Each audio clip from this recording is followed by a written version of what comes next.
जमलं. अहो मालक 1000 वेळा सांगत आहे तरी बी. तेल आहे का ते बघू. तेल आहे का बघू दी.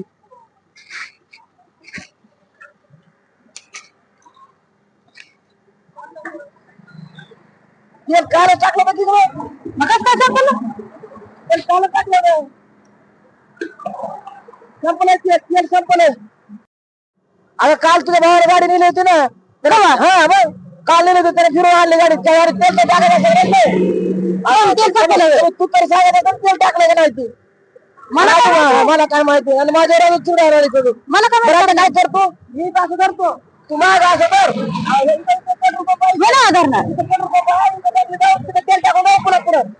चल ना बाबा मी रिक्षाला जात असते मग. मला नाही ढकलायला. ढकललं बाबा. नसते मला ढकलायला आता. अवघड झालं रे बाबा. ढकल ढकल. अगं दोन्ही हात ढकल माझी जाते रिक्षा.